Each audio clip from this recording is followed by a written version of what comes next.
Good afternoon. Assalamu alaikum. Before we kick off our today's event, I would like to share some background and main motives of IPIP, Irish Pakistani ICT Professionals. One of the main objectives is to create an efficient and effective networking platform. Although,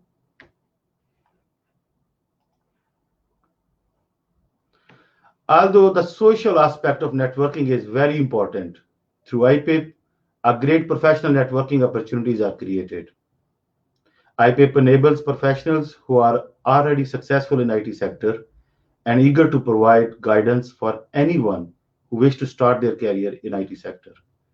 This is achieved by organizing seminars which may lead to one-to-one networking channels and professional friendships, where aspiring professionals may be able to gain valuable insights. IPIP enables ICT professionals to serve the community by contributing to and organizing training and guiding seminars for students who aspire to make successful career in fascinating area of ICT.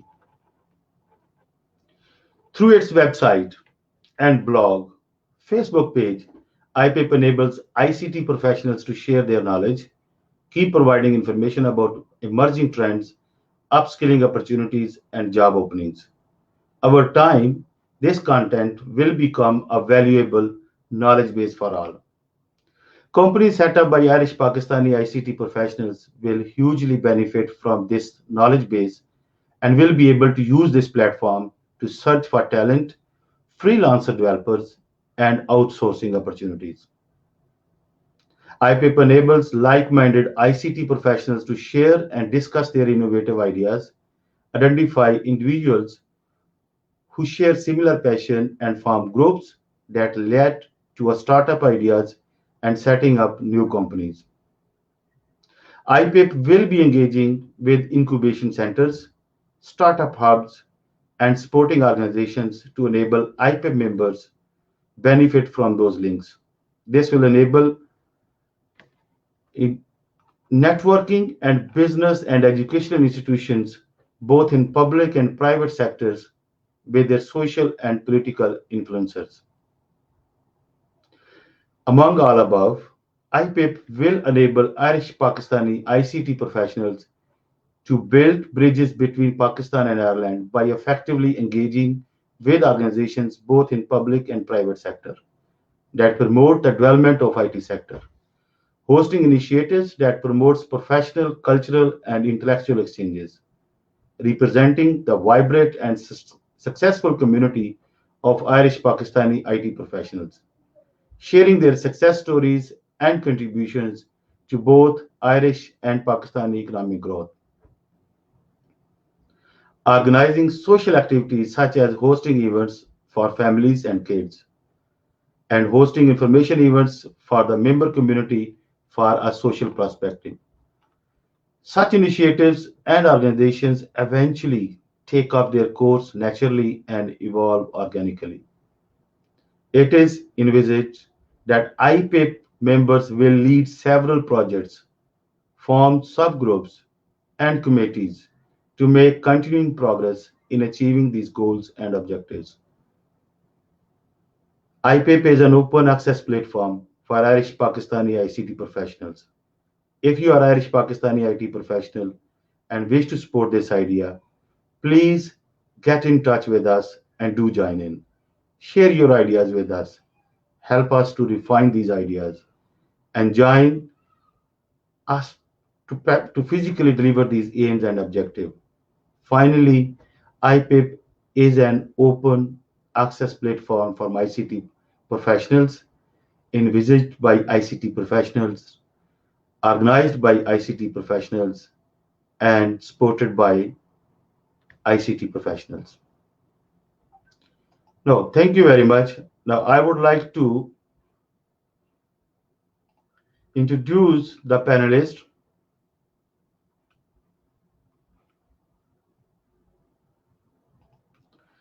First of all, I would like to introduce Dr. Farah Mirza. Dr. Farq Mirza is a head of API development in a Bank of Ireland. He has 15 plus years experience in international industry across a variety of industries in multiple technical, management, and leadership roles. Farq has PhD from Trinity College in Dublin. The second panelist is Ahmed Abdul Wakil. Ahmed Abdul Wakil has 18 years experience of software and services industry. He has authored several patents and international publications.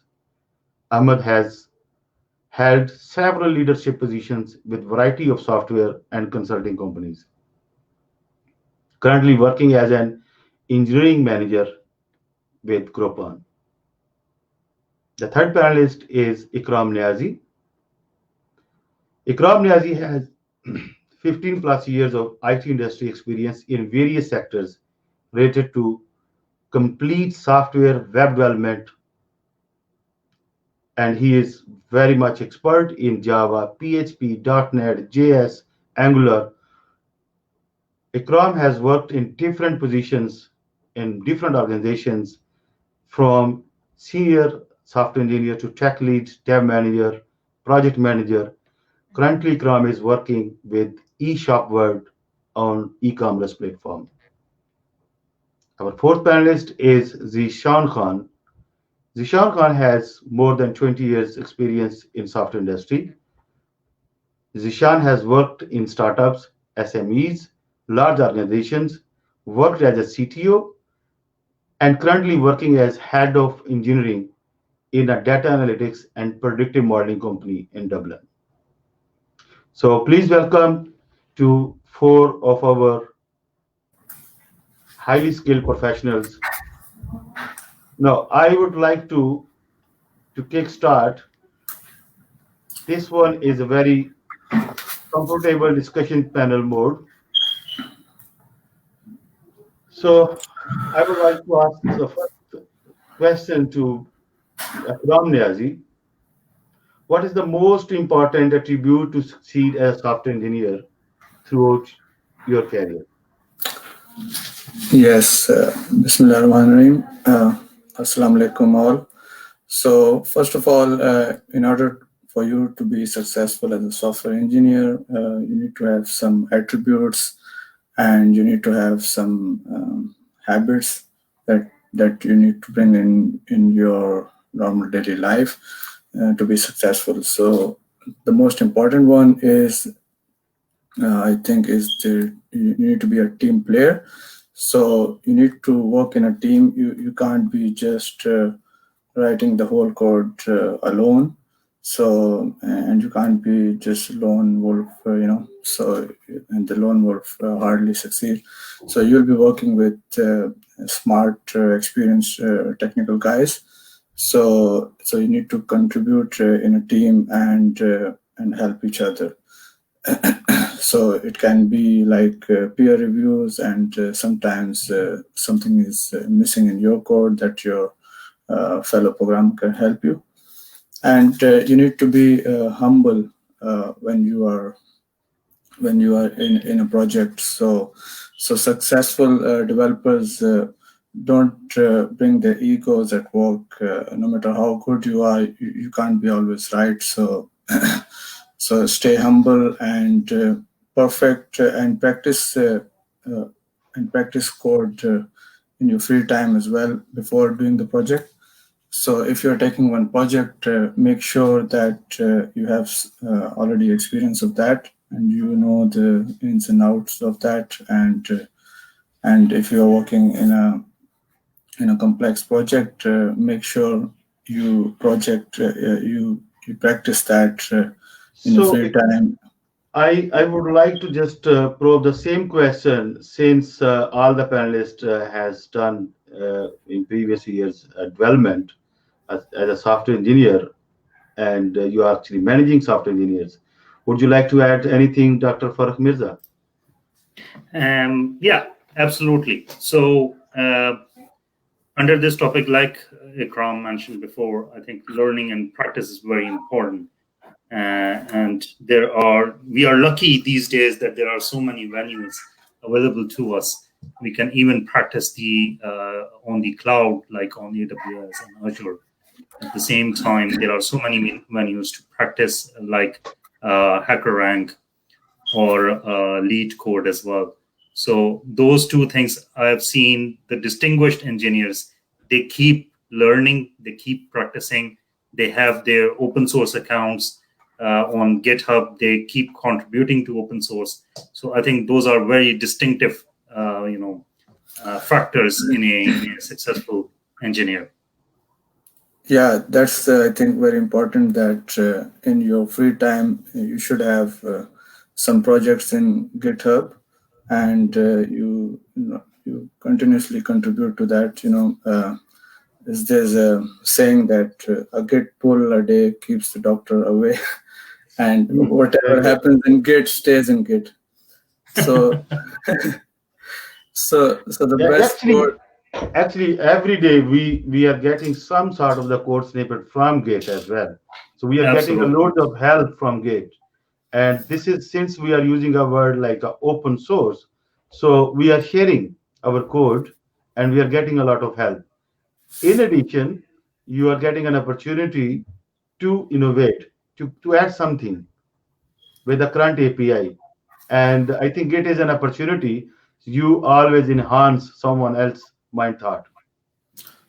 Oh yes, that's really important. Yeah. So I think the best thing is you should have a test project before doing any big complex project, and you should follow the clean code principles and all the professional guidelines, and and you also need to keep an eye on the big picture as well. You don't just look at the web page or software that you are working on, but look at where the project is heading and see the roadmap so that you can effectively communicate and you can stay curious, read blogs and stay up to date with the latest tools as much as possible.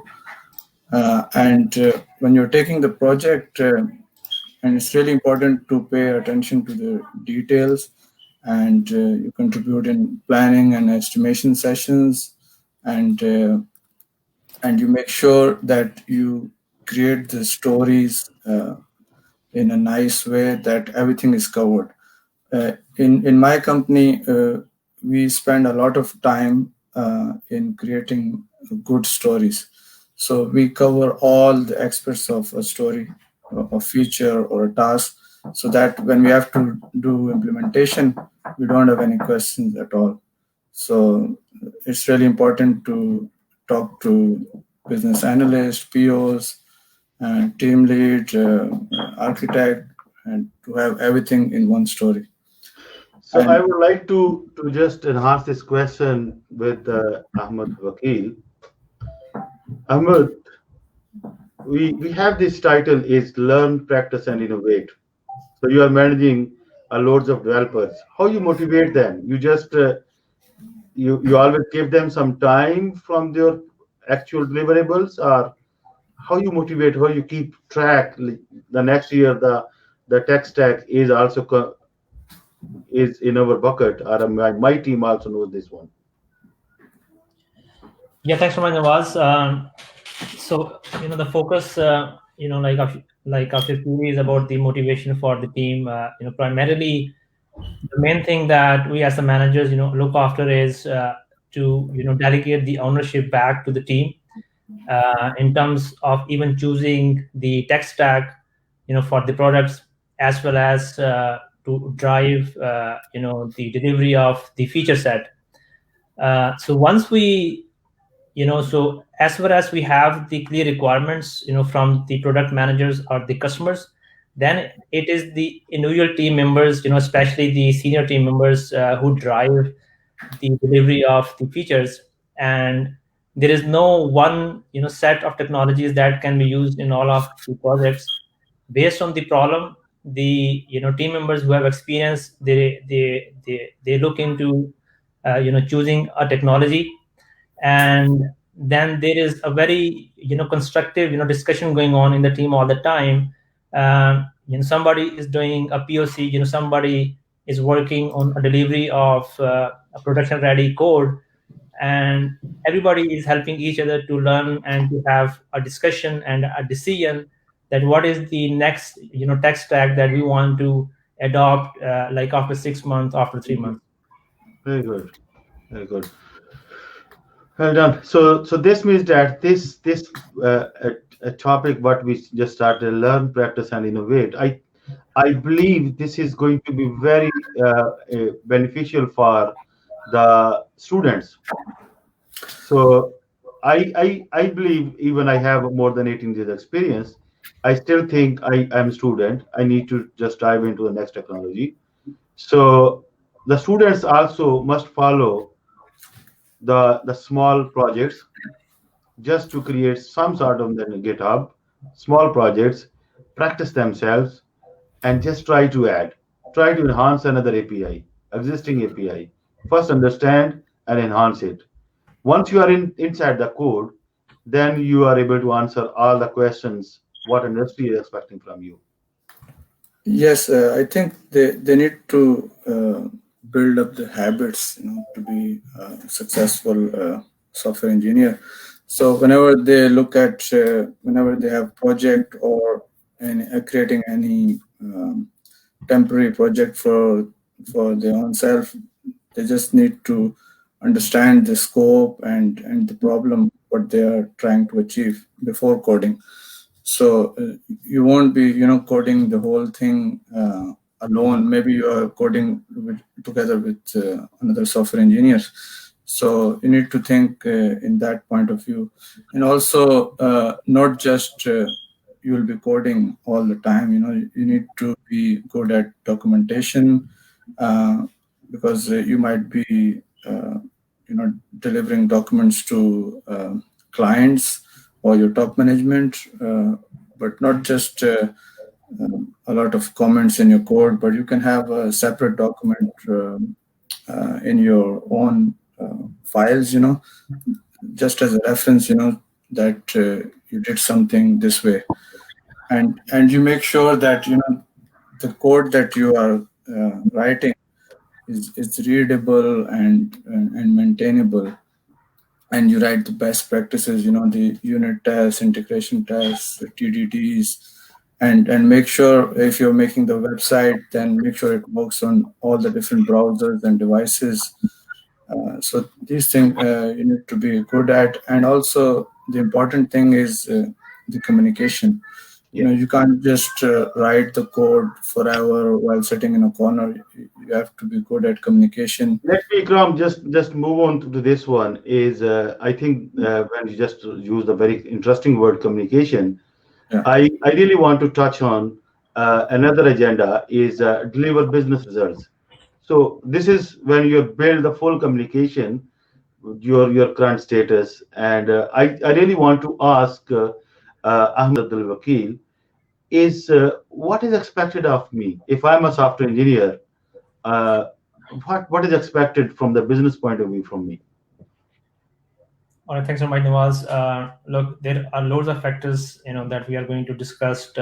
See like in the whole seminar today, but all of them, we have, all of them are valuable, are applicable, are useful at the end of the day to deliver the business result. That is the baseline on which the business is working, a department is working, a team is working, and the individual is working. So it is very important that as soon as a software engineer, when you join your like team, company, every company and team has got a set of goals and the expectation of the role. In the first week, by the end of the week, you should be able to go through all those documentations and talk to the peers and try the ground realities and understand the scope of the software engineer role in your company, in your team. Once you understand the role, then you start working to achieving the goals. The main point I just want to highlight here is that especially the people who join like are at the start of the career, it is very easy for them to get distracted from too much information or too much activities going on around them. There is a hackathon going on. There is like a conference going on. A lot of meetings are going on. But make sure that, especially when you are start of a career, understand the role, the expectations, the goal, and first try to achieve those goals. And once you are confident that you have done the baseline of developing the goal, designing stories, implementation, and like a delivery, being on call, and then you look after extracurricular activities which are outside of the scope of your role. Yeah, that's perfect. I just want to ask the same question again in different way. When I'm working as a software engineer, is it enough? I just got a requirement, I developed and I delivered it. Or do I need to do something else? Okay. So if I were Go to ahead. answer that question, Yeah, Go ahead. sure. Go ahead. I would say that if you do your job, and if you only do your job, you will keep your job. Yeah. But in order to progress, you need to show your company, your colleagues, that you are more than your job. So you need to have that, fire in you. You need to have that push in your own personality that will push you towards doing a bit more, something more than what you are supposed to do. Yeah. Yeah. So on top of that, just to highlight a bit more, I think this is a very important topic.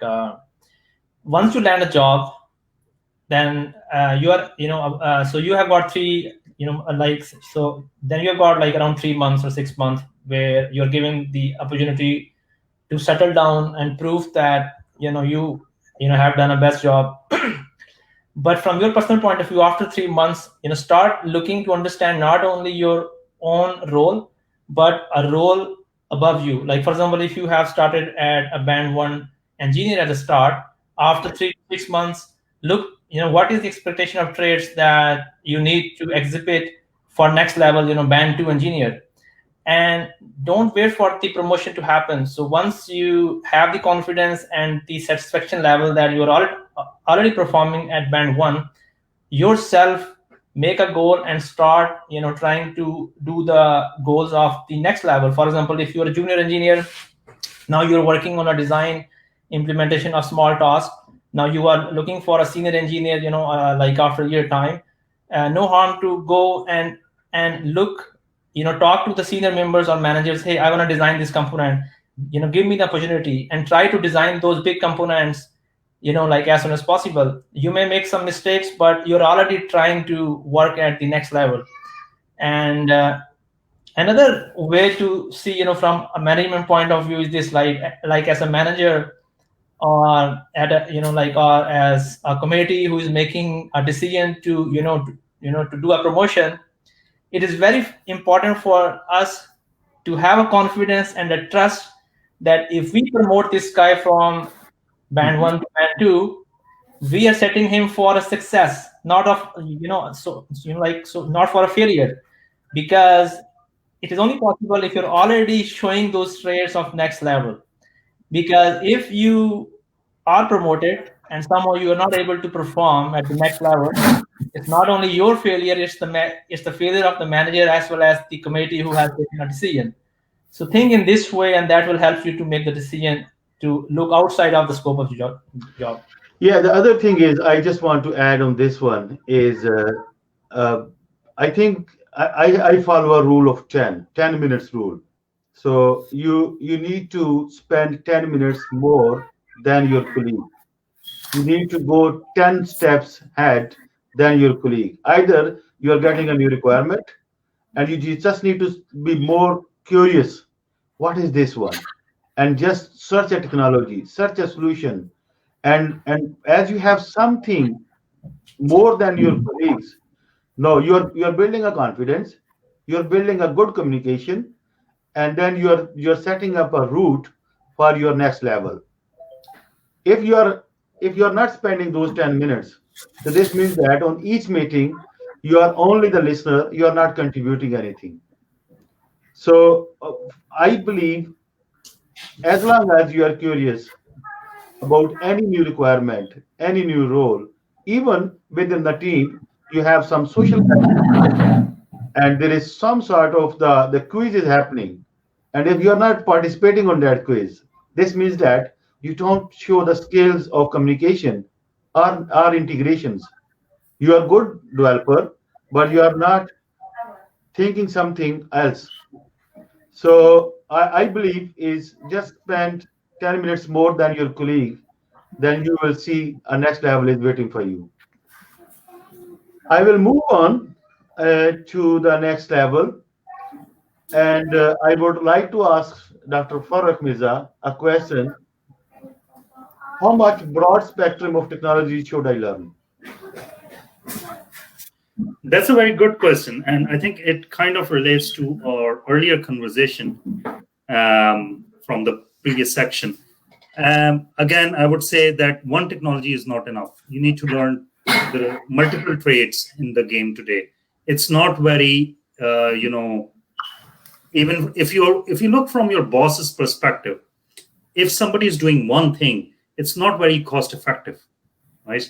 So people need to do more than one things in order for them to be more efficient, more cost effective, have less number of hands off among the colleagues even. So for example, if someone is doing Java development, they should try and learn maybe data engineering, maybe front end development, maybe user interfaces, maybe APIs, or they could even learn how to do automated testing. They can go in that direction, or they can even learn infrastructure. How do you build infrastructure? How do you containerize things? So an engineer is really supposed to be full stack these days. They cannot have just one skill, and they can't survive with just one skill anymore. It's for the companies, it's not very cost effective anymore. Yeah, that's right. I think there are so many things a person can look at, like the Dockers, containers, Kubernetes, AWS, GCP, Azure, and front end and back end technologies. So there are so many things you can explore. So it's better to have lots of tools in your toolkit instead of just one.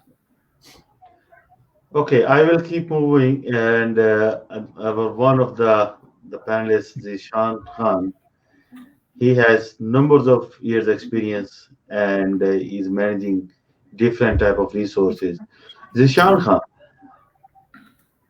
I just have a question: is am I expected to do testing as well as development, or I'm a developer, I don't have to worry about testing? Right. Thank you very much. Very good question, Nawaz. So basically, when the software engineers think of the testing, they always think about that. Hey, this is not my role. I'm not supposed to do testing, and we are here to write the code.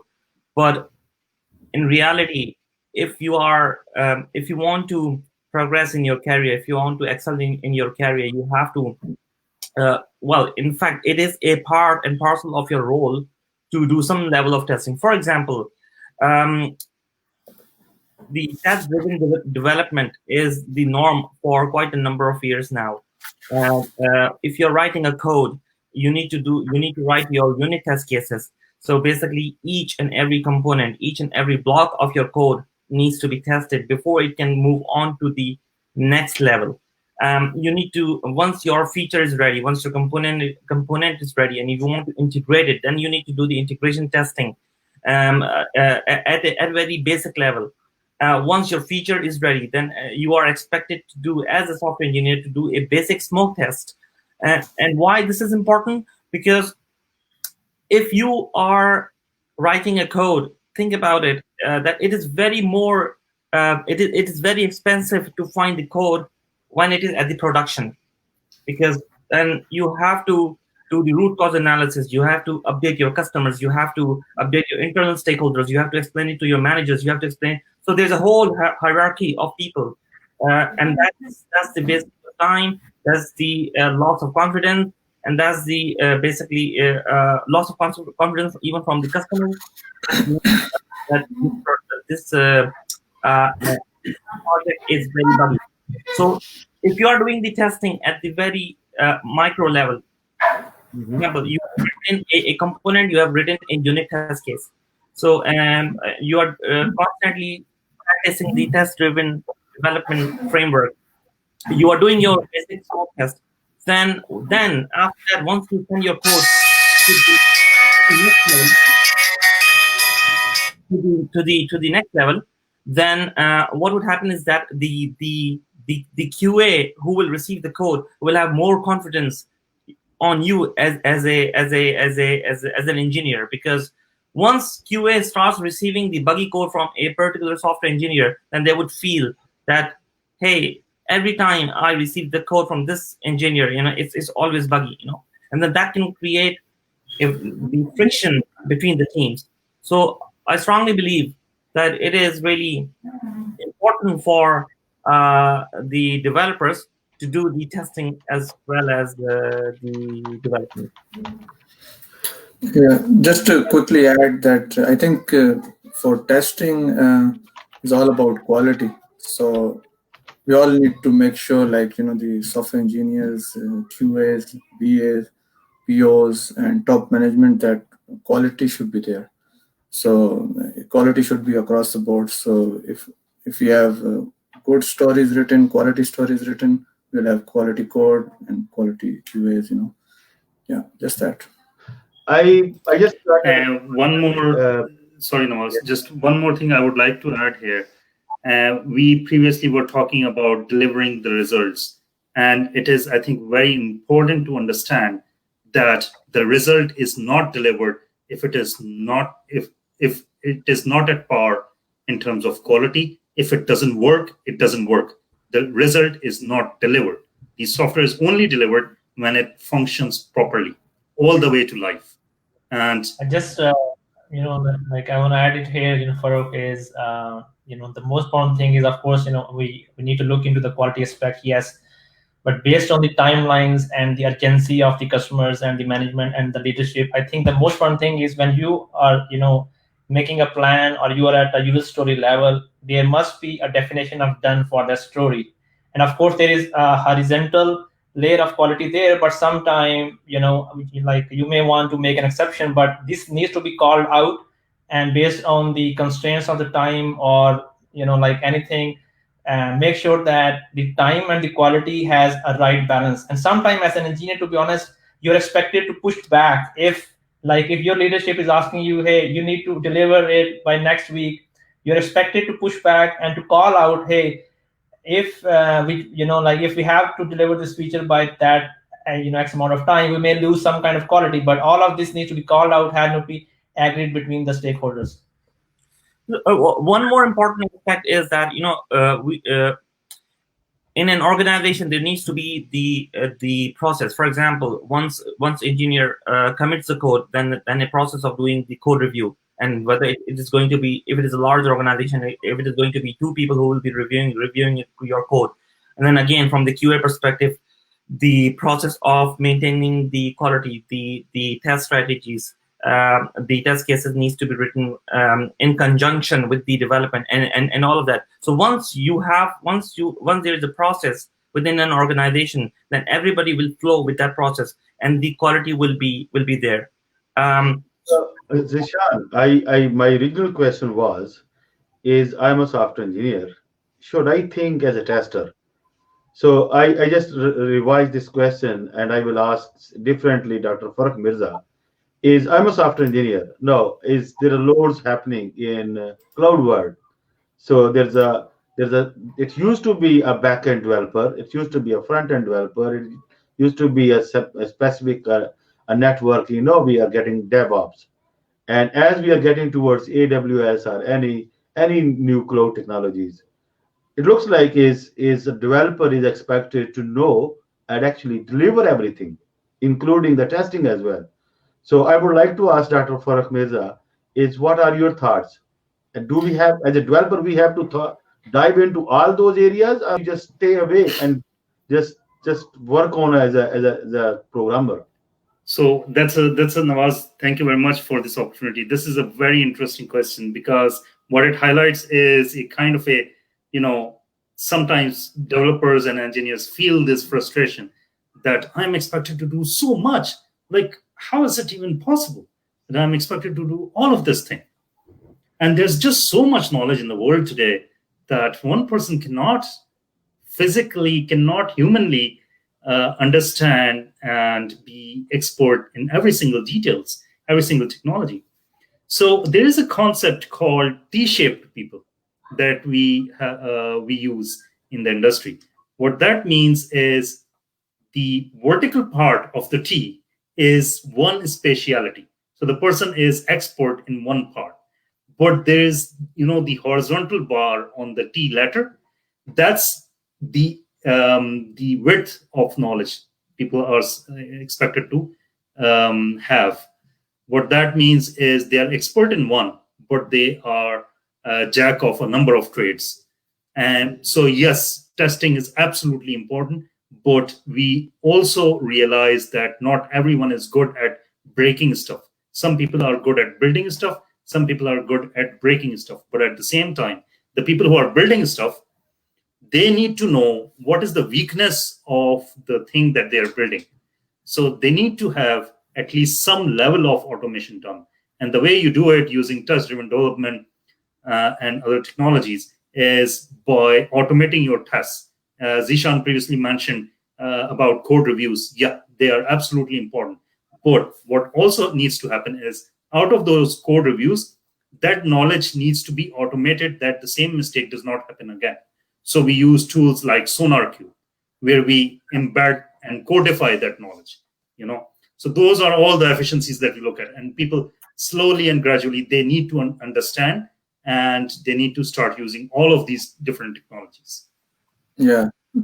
So you talked about this T-shaped engineer. So one of the aspects, one of the important aspects of the T-shaped engineer is that if an organization is able to adopt the T-shaped engineer methodology, then that means that engineers are expected to do various roles. For example, they are not only doing the development, they're also doing the testing, and also they're also doing the support. So which means that if they are doing all of that, then when they develop the next feature, then they would think about it that if I introduce a lot of bugs into it, then I will be the one who will be answering the customer queries. So they will develop the new feature with this mindset, and it will be of good quality. Better quality. Yeah, absolutely agreed. Like what's happening is that when people get a call at 3:00 in the morning, they start writing better code. Yeah, absolutely. And like from their point of view, also, like if we look into the DevOps, and now, like in a new trend, from a management point of view, we're trying to build the teams which are not too big, and they are sufficient, to execute end to end. Normally, we for microservice, for one service, we are building teams, and normally on average of 6 to 8 members. So that 6 to 8 members effectively for that microservice start all the way from the requirements to design, implementation, testing, and operational execution of that. And they are also rotating, like on call as well. Because when this kind of team is built, for a small set of feature, from like execution point of view, it's like end to end. We have seen that the quality and like the quality of the product is better, and the friction among the teams is very less, and we have least amount of dependencies on other teams, and the customer satisfaction has improved high. Very good. What I'm just wondering is, this is a very interesting one, and definitely we should organize another session, especially for college students when they are finishing their studies. What they should do? They have to learn everything, and what are the fastest path so they can build trust for the employer, or they can do a minimum job so they can get a job. So I think we should discuss this one in detail. What are the fastest path, like in cloud technologies? I remember there was a time when we were very famous. I'm a backend developer. I'm a front end developer. So I don't know about SQL. I only know on JSP or HTML. Or I am a networking guy. So at this time, employers are expecting you as an employee should know a lot. So let's move on to the next question. I would like to ask Ikram Niazi. We used to have a waterfall approach. When we used to get a big document of requirement, we just work on after 1 month, we deliver that requirement and we say happy days. No, we just move into agility mode. We have a sprint, we have a 2 weeks, 3 week sprints, and few guys are thinking, oh, there's no documentation required because the requirements are keep changing. And what are your thoughts? Should we, as engineer, concentrate on learning how to write a document? What are the best techniques? Our documents are very important. Yeah, I think when we are writing code, we need to put comments on top of our functions and classes so that our document should be automatically created through tool. But for clients to understand what it's all about, how it hangs together, we normally write it at the end when our feature or the project is completed. Then we explain how it hangs together and what it does, But at the start, we get all the documents from client, what they really want, and then our BA and POs, they refine it, and we create good stories so that everything is covered in a story, so that we don't have to ask them again and again. For what we do is we create lots of stories, and we make a plan for the next 3 months. So what we have to do in the next 3 months, we gather their documents and create stories. So within the 3 months, we don't take anything else. We only focus on the 3 months delivery. So after that, then we take another 3 months tickets. So that's how we do it. So at the end of the 3 months, we start documenting about what we delivered. So, I would like to probe the same question to Ahmed Abdul Wakil.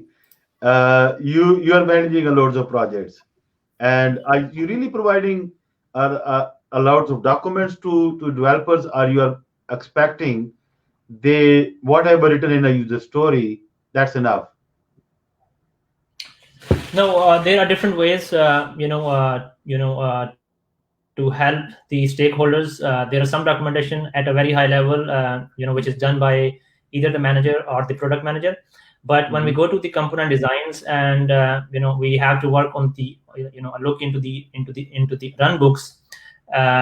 So then, as part of a story, so that's a definition of done again. So as part of story, when you are delivering something, so there is a task that what is the expectation in terms of documentation.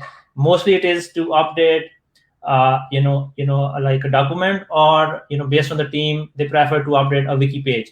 So there is like if there is an issue, how to troubleshoot, what are the interfaces, those things are documented, but that is never a separate thing, because if we keep them separate, then it means we are like intentionally adding a technical depth into our team, and that we don't want. So that's why it is very, very important at the start of the project, at the start of sprint, definition of done must be clarified, including the documentation.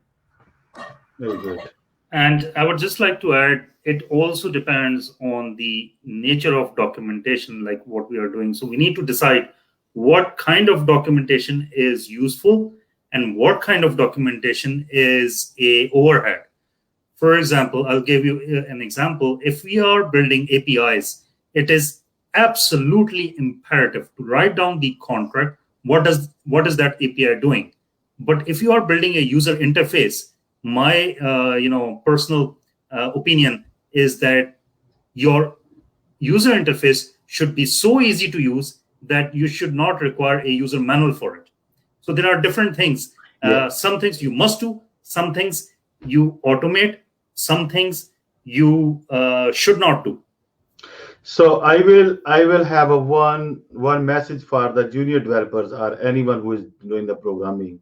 What we learned from here is you must understand and learn how to document your code, how to add the annotations, and how you just going to comment out your code. So the next person, or even if you're coming back to your code after a couple of years, you know what you did. So the code documentation within a code is imperative. Documentation for any external users, like you are exposing your APIs for third parties. Yes, that's contract needs to be documented. And plus, a high level, I think as a developer, we should know the basic techniques or basic understanding, because this is a one of the main communication where sometimes we are in lacking. We don't care about writing down paragraphs, and actually the paragraphs tells a story, and those stories are the face what you're going to deliver. So just concentrate on this basic writing down the paragraphs. Yeah, I think, if they follow the clean code principles, that would be Yeah, best. So because if they that's follow that, that's implemented in IT industry. And if they write simpler code, it will have less bugs. so And guys, uh, clean code principles. Ikram has used that word. Just set this one. You will get a tons of information for that. yeah, because if you have to do one thing, maybe you can do it in 20 lines, and Yes. maybe you can do it in just 2 lines. The I simpler think the code, the less bugs. I think the I most important thing is that like in a team of 6 to 8, not everybody will be able to read or review the code of everybody else, right? So think in this way that you have delivered a feature, you are Mhm. on call, you have not read the code of your colleague anytime in the past. Now you have got an issue to fix, and there is an urgency, and there is every minute there is a loss being done on the customer side, and you have to support it. Think what is the best way, what is the quickest way you could find the code, understand the code, and have the run book in place so that you can do a troubleshooting and fix. Think in this mindset. Automatically then you go back and then see how you can help yourself and help your colleagues to put these commands and a clean code and a documentation and the run books. So that's how you think. Yeah, the variables and functions all should be understandable so the peer can also understand. If you write bad code, it will be a headache for others. As there's a funny saying that, what's that? There's the truth can only be found in the code. Truth can only be found in one place. That's the code. So Yes. code will never lie. Yeah, the Some people use another one. Think of the next developer as a psychopath. Who knows where you live? exactly. Okay, guys. Yeah, for youngsters, it's important that first you solve the problem and then you code. I really want to take best from you is if a developer he spent 5-10 years as a software engineer, or someone is a tech lead, and he just feel that I'm not moving to the next role, or he got demotivated himself, or he's feeling this is the last end, he end to the ceiling. And I really want to understand you guys has moved from like where we are not there.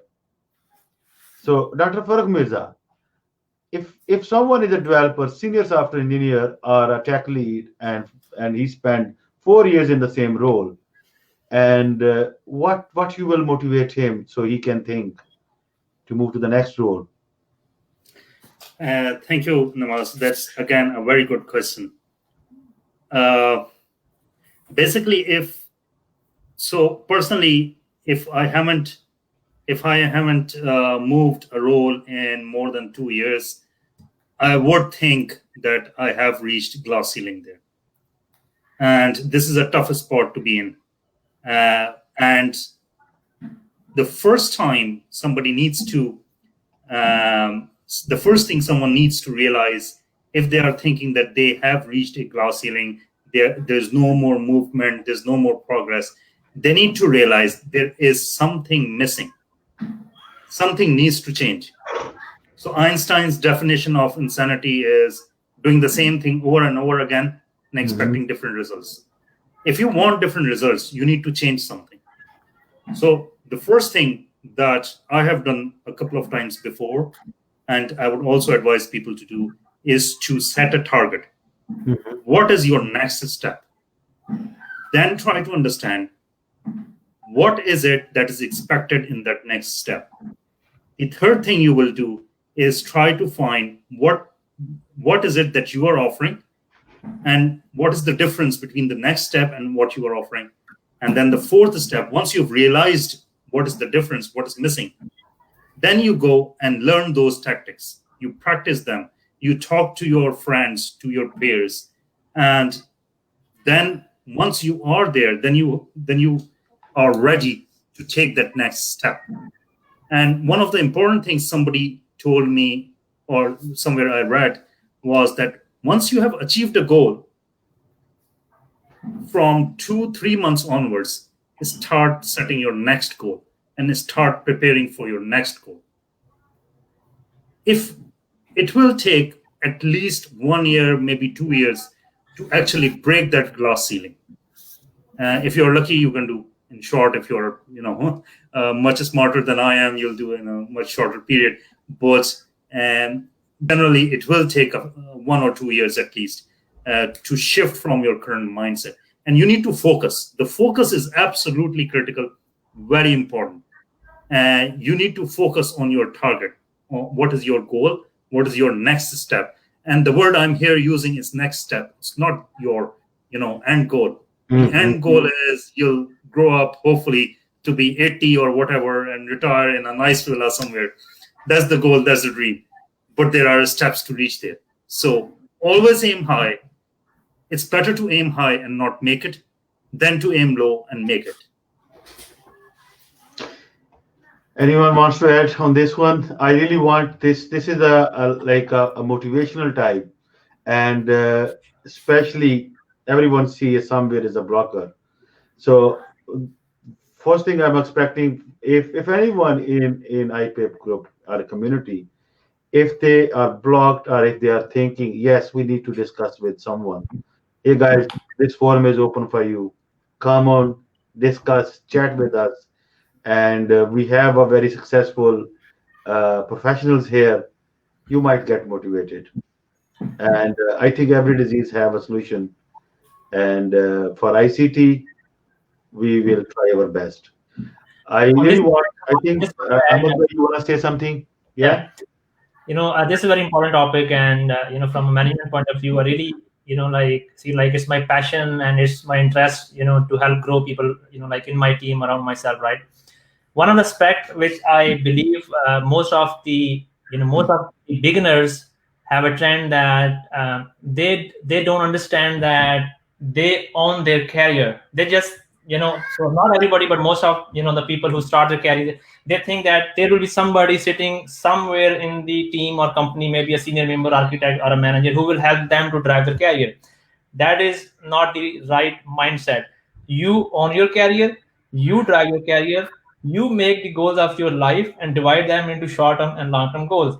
And once you have made up your mind, of course, if you're not sure, you always go and seek help, I can do this and that. But once you are sure that I want to do a certain thing, then make the goal, go and seek help. The most important, a person in your career at job is your manager, right? If you have a team lead, if your senior members, of course, go and take help, but be very proactive on your sync ups with the manager, drive them, tell him what you want to do. And if you are not sure, ask his help, and write your goals, not in the way that somebody is going to review them and test them. No, manager is there to help you. It is his job to grow you, right? That's why the manager is there.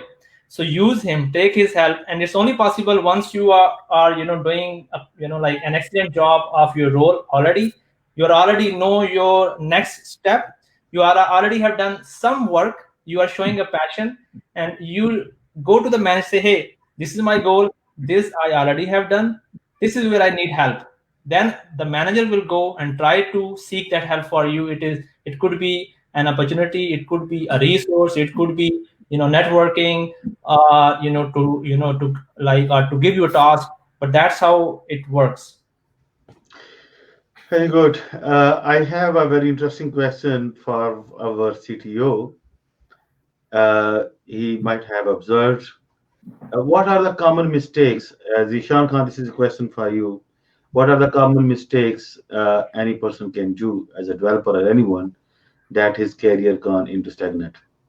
Thanks, Nawaz. This is a very important question, and thanks to Farooq and Ahmed, they have elaborated it very well. So the few common mistakes that I can talk about now is number one, that we have already touched upon, is failing to brush up your skills. So if you're not up to the mark, if you're not constantly brushing yourself up and learning new technologies, then you are basically leading to a static career. Second thing is the lack of innovation. So even though that if you are good at doing your job, so anytime that a ticket has been assigned to you, anytime a feature has been assigned to you, you are doing it as you have been told. But there's no wow factor in it. There is no innovation in it. You're not coming up with ideas. All you're doing is absorbing the requirements and delivering it. You're not going. You're not walking extra mile. No innovation, and that means that you are basically leading to a static career. There's a when Apple iPhones came back in 2007. Before that, Nokia was the lead mobile phone manufacturers, but they failed to innovate. So once I read in an article an interesting statement that if you're not innovating enough, then you are already dead, but you're still breathing. So basically, you need to innovate in order to move forward. The third mistake is lack of networking with other departments. So if you really, if your manager as a head of engineering, what I would like to see from my team is that are they networking with the other departments? Do they have this energy to communicate? Are they just sitting in their own cocoon on their own silo world and doing their own bits and pieces, even though that they are delivering the results? But I cannot see that that they can be a good fit for the, because if I move on, if I move them onto the next level in the career ladder, then I would feel that he is not really a good communicator. He does not. He just lives in his own world. So that could be a setback for the department. So it's really important to be vocal, to create the networking, and then of course, as Ahmed mentioned earlier, ask for more challenges. Come up with the challenges. You see that somebody else is having a challenge. Go and provide them some help, and use your experience, give back, and then the last thing that I would like to talk about, the one of the biggest mistake that one can have is the friction with your own boss, or the friction within your department. So guys, please open the bridges. It is okay to accept the mistakes and move on. Company does not, I mean, I remember one of my colleagues, he told me that within Google, if somebody accepts the mistakes, they are actually rewarded for that, because they know that it is very difficult to accept the mistakes. But they also know that if somebody is accepting a mistake, that means that we are quickly going to rectify that mistake and we can move on. And then, like, if organization is going downhill, of course, it may not be your fault, but you can lose your motivation. If you lose your motivation, then you are basically bound for failure for yourself. So these are the common mistakes that one can do in order to have a stagnant career. Very good, Zishan. Now I'm a little bit cautious about the time, so we have two very important topics to cover. So I will ask you guys, maybe let's stay a bit brief on this one. I would like to ask a question to Ahmed is what are the key professional values that I need to consider at my job to have maximum chances of success? So you are going to give us a key. The word is key. Okay. So I can get promotion and I can get some sort of a good fame. Yeah. So there is a set of values, that like I believe, like I teach to everybody, but like I just wanna at a very high level, I'm gonna call out two, and out of one, Zishan already had discussed is to earn the trust in, at work, earn the trust of your stakeholders, earn the trust of your team, earn the trust of your manager. And there are two key aspects of that. Number one is, whenever you see, and if anybody is struggling inside or outside of your team to deliver the result, go and try to help him. Number two, if you happen to do a mistake at any level, it could be a decision you have taken or a design you have done or a code you have done, always look forward to get the feedback and try to improve and accept the mistake, and show to everybody that this is my next plan for next time. And second thing is, um, there is also like something how you disagree with your colleagues. So that is another field where I want to like highlight, but just at a very brief, that it is all right to have a different of opinion. Actually, it is expected that everybody has a very strong opinion, right? It is how you discuss that opinion, how you translate that constructively to to deliver a result is important. And maybe like in next webinar, like we can talk about this in detail. Very good. Uh, I have another very common question is, when we are working as a developer, we have been asked for updates. So every task we have been assigned, we have been asked that, oh yeah, I have completed or I'm still working on that one. What is the best strategy? Sometimes we are suffering and we really don't want to show up like I'm struggling, and sometimes we are winning very fast. So what's the best strategy to share the updates with the stakeholders? So I will ask this question maybe first Dr. Farooq, and then I will ask any of you if they can just top it. Okay, so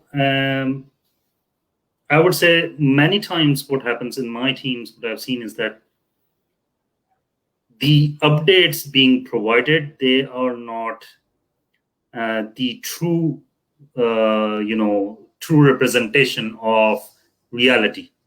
And if we don't know, the management or the leadership doesn't know what the true issue is, we can't help. And my managers and my bosses cannot help unless they know what actually is the problem. So one thing that I would advise everybody is to provide concise report, and it needs to be the true representation of ground reality.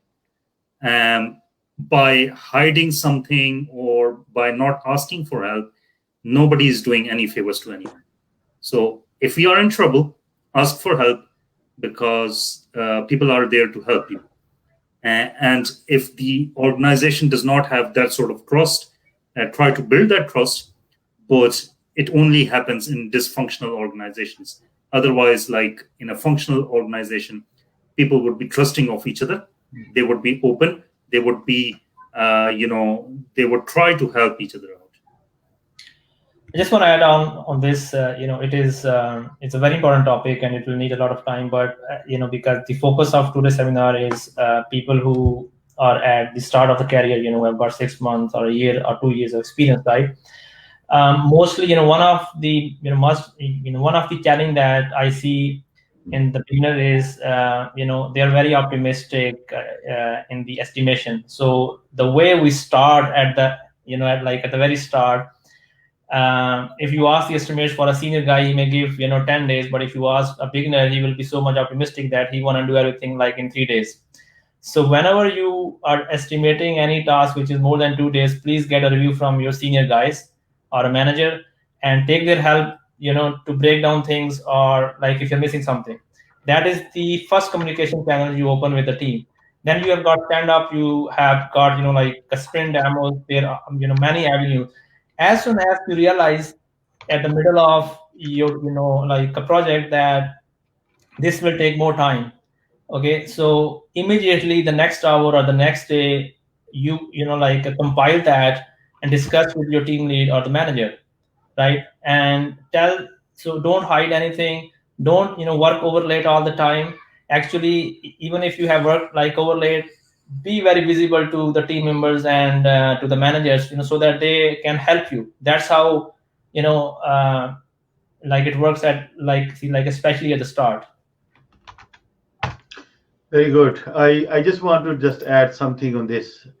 Uh, there is a one meeting, we call it 10 to 10. That's in Agile framework.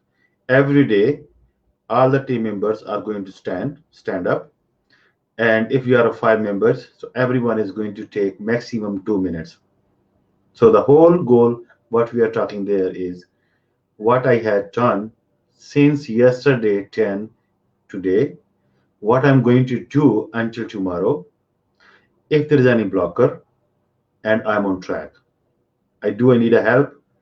And this is, we every sprint in the retrospective, we improvise it.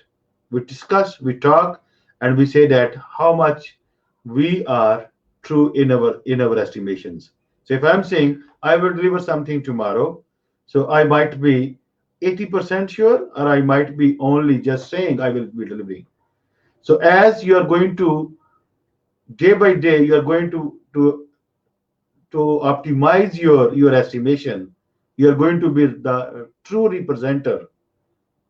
You're going to be the true person, trustworthy person in a team. So I will advise everyone should concentrate when they are keep making the promises.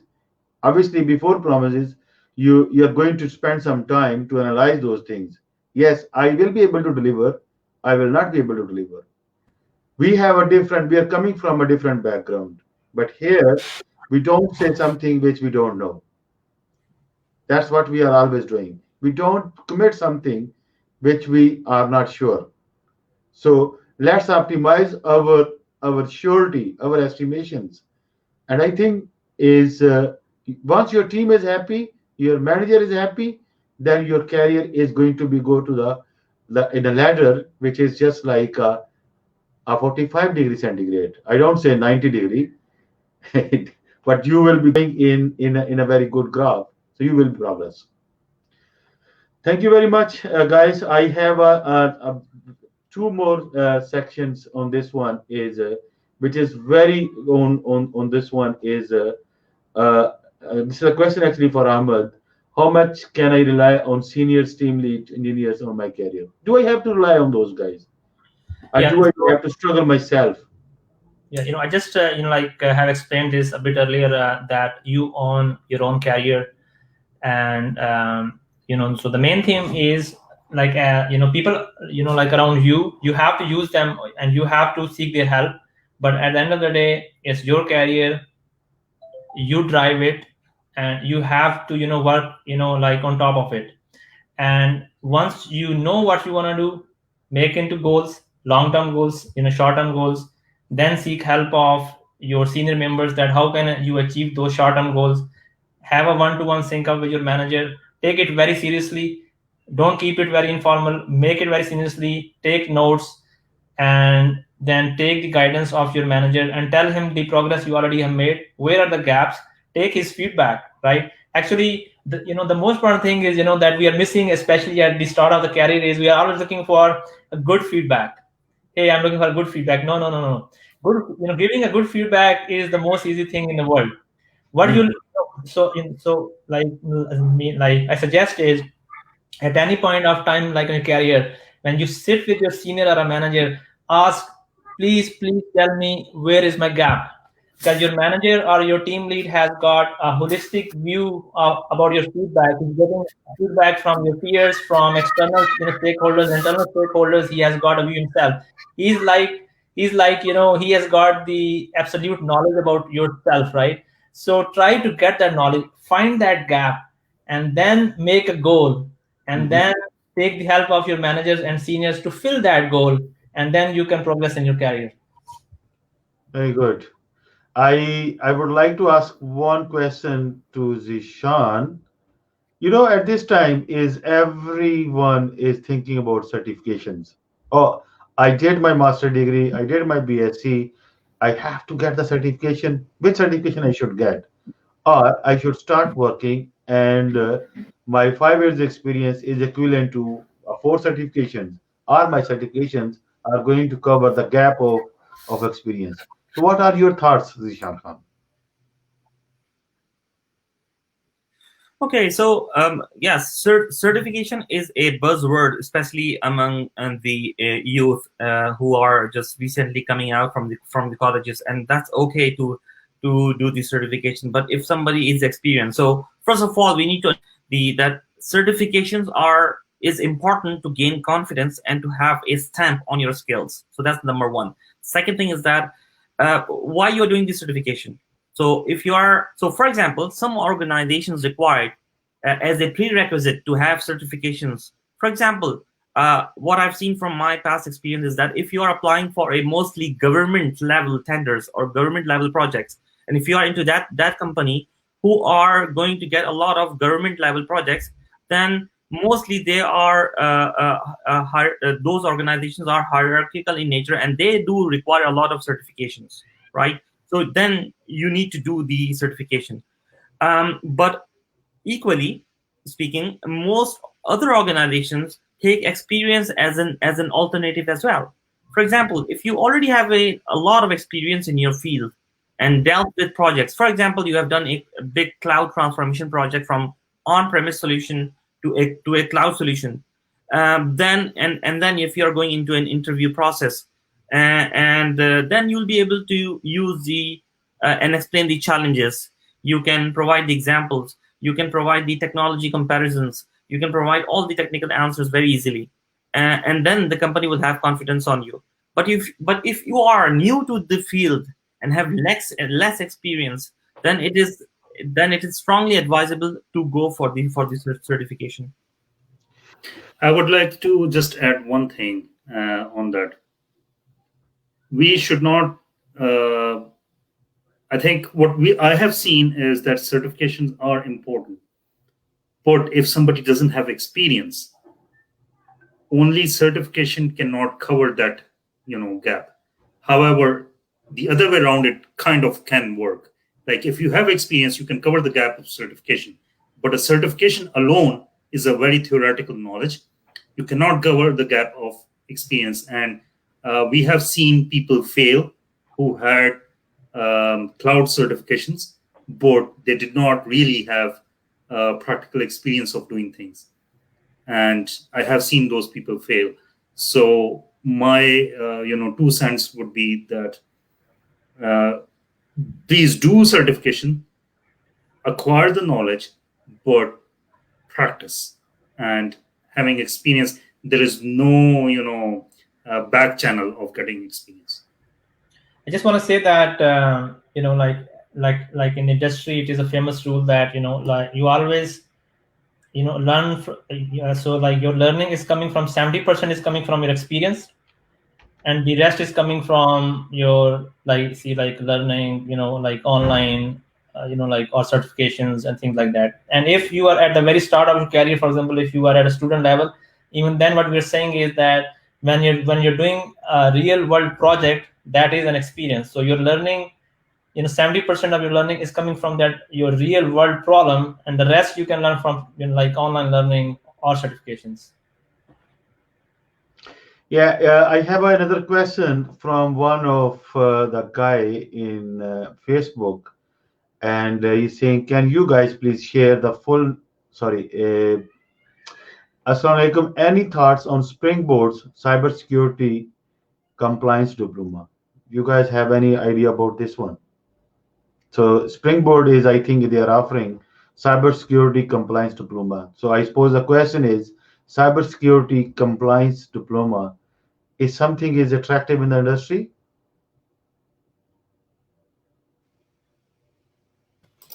Cybersecurity is always important, and especially in banking, in payments, those kind of organizations, cybersecurity is definitely always important. So if you have additional knowledge, additional certification on cybersecurity, it's definitely won't go to waste. However, again, I would like to emphasize practice is the king. Experience is the king. But main thing is, the way I see, these kind of, let's see, like a search, especially the high level search, like around cybersecurity or security, these kind of things. If you are at the beginner of your career, just by doing this, cert on top of degree may not help you at the start. You need to have a mainstream, passion or interest or experience, for example, either a development or a quality assurance or like those kind of experience you must have. Then these kind of certs will do an add-on. But once, like if the example case is when a person already has an experience of 3 to 4 years or 5 years, and then he's looking for a cyber cert course, then actually like it's very beneficial on top of the experience. I have another question, guys. I'm going to give all of you opportunity. If anyone thinks to pick, please pick. Otherwise, I will pick one. Any of you. The question is, what is the best entry point to be a software developer? Should people start from front end development and then move it back end? And what technologies one should learn first? Yeah, I think I can try to answer it, and then maybe if you can supplement my answer, please do so. So first of all, it all depends on your personality. That what sort of do you have this type of trait to do the observe? Are you a keen observer? So in my team, what I've seen is that the most of the QA people, who are working in the quality assurance department, they are very observant. In their even in their daily life, they are very observant of each and everything, and that's a natural fit for their role that they are doing. The user experience guys, the front end developers are more towards the graphical user interface. They don't like to go into the deep nitty gritty of things and trying to find the small bits and pieces deep buried inside. They would like to see they have this presentation thing as their trait. So they are naturally in that field.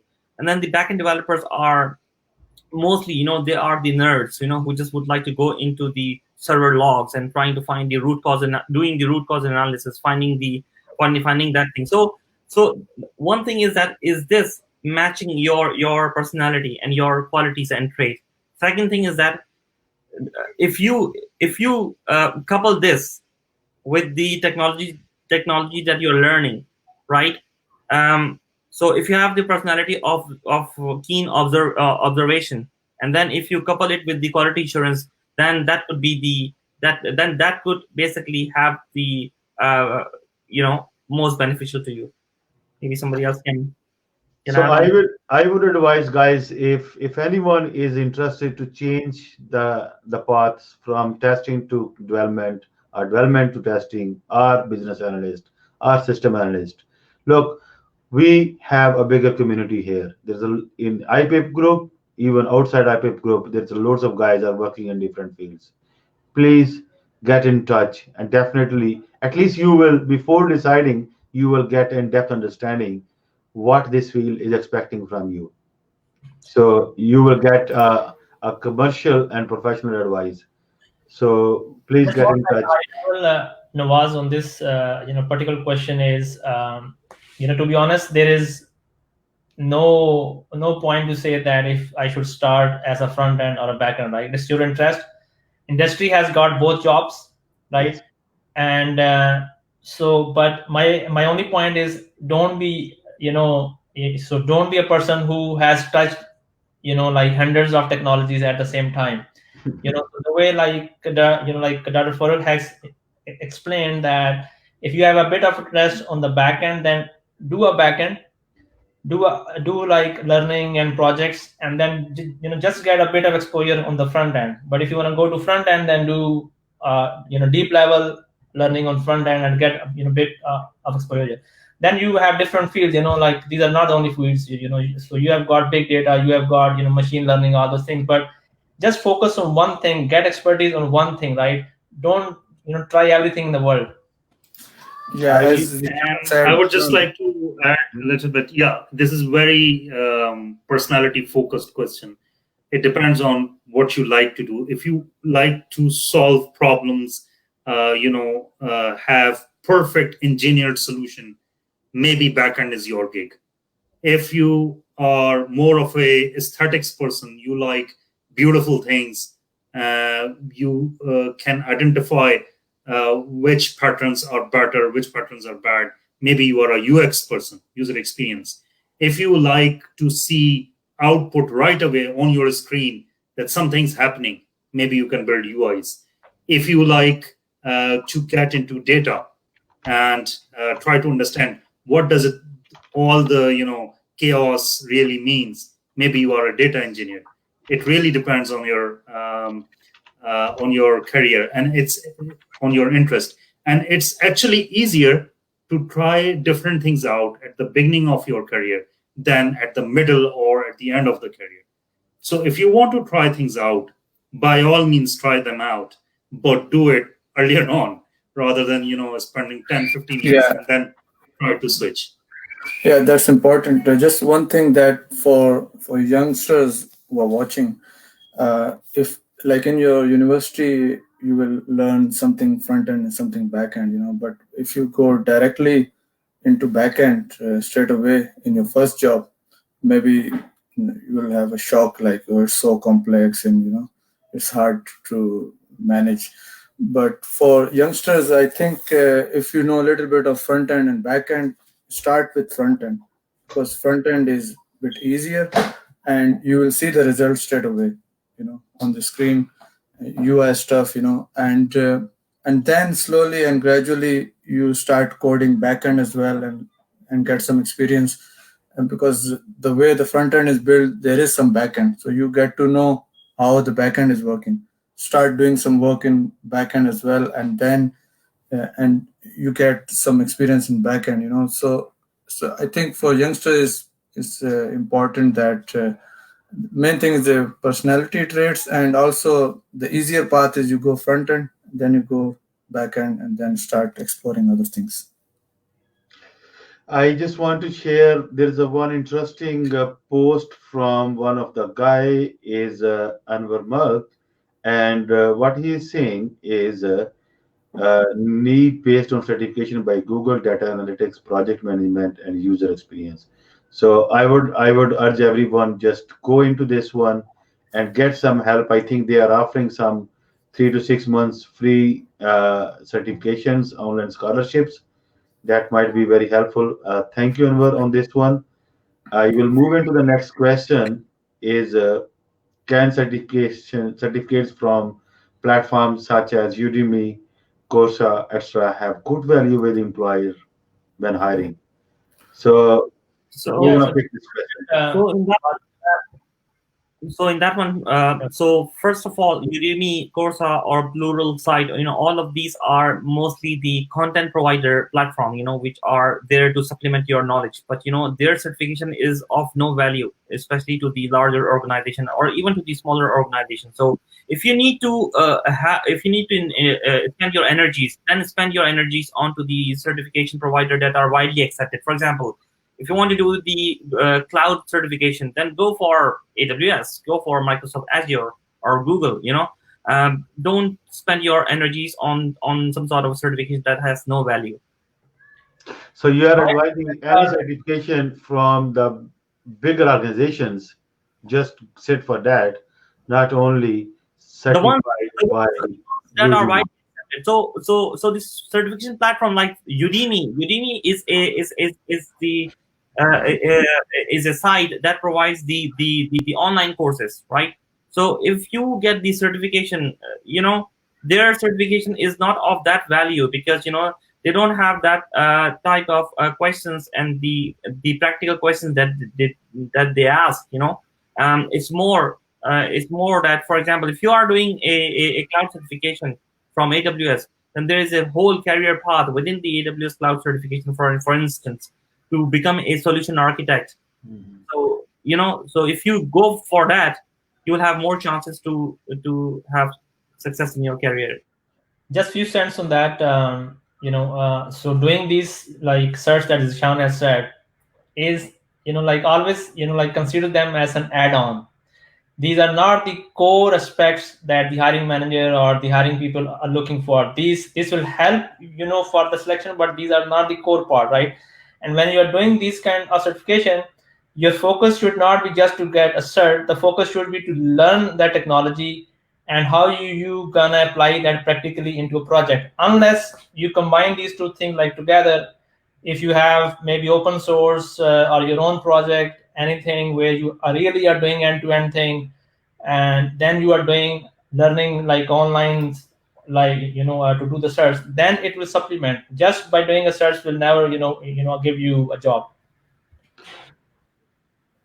I think that's Ahmed, you made a very important point, and I think lately, for past a couple of years, when hiring, what I have been trying to do is I went onto the GitHub repositories of the candidates and see their code. So many engineering managers, many hiring managers have started to do that, I believe. And that is where you show off. Like Ahmed, you mentioned, I think this is absolutely the core point, that the certification only tells the hiring manager that you know this thing. It doesn't mean that you have actually worked on it. But if you have, open source code in your GitHub repository, that will show off your skills. So I will highly recommend. This is absolutely brilliant point. Everyone should start contributing in open source. Very good. Someone in, I think, is admin IPIP group. He has shared, I would say, new dev must learn AI. Word is heading that side. So that's a new thing. I know when we started, there was no AI. We are listening now, and now actually it happened. So there's a loads of certifications, loads of paths, and definitely we as IPIP, we will organize some session on the latest and greatest tech stacks and the career path on this one. So that's a good one. AI is a new word, and I would say thanks to all for your contribution, especially the panelists. We will discuss all those. We will answer all those questions in Facebook. So, guys, I know you have answered almost every question, a lot of questions. If there's any other question, please do answer. You are subject specialists, you are area specialists on those one. And thank you very much. IPIP is going to organize similar sessions in different tech stacks and with different motivations. So keep an eye on the Facebook page. We have a LinkedIn page. So please do share your credentials with LinkedIn so we can build some sort of the repository. We have YouTube and website. So let's grow together. Pakistan, Zindabad. Thanks a lot. Thank Allah Hafiz. Thank you. Hafiz. Allah.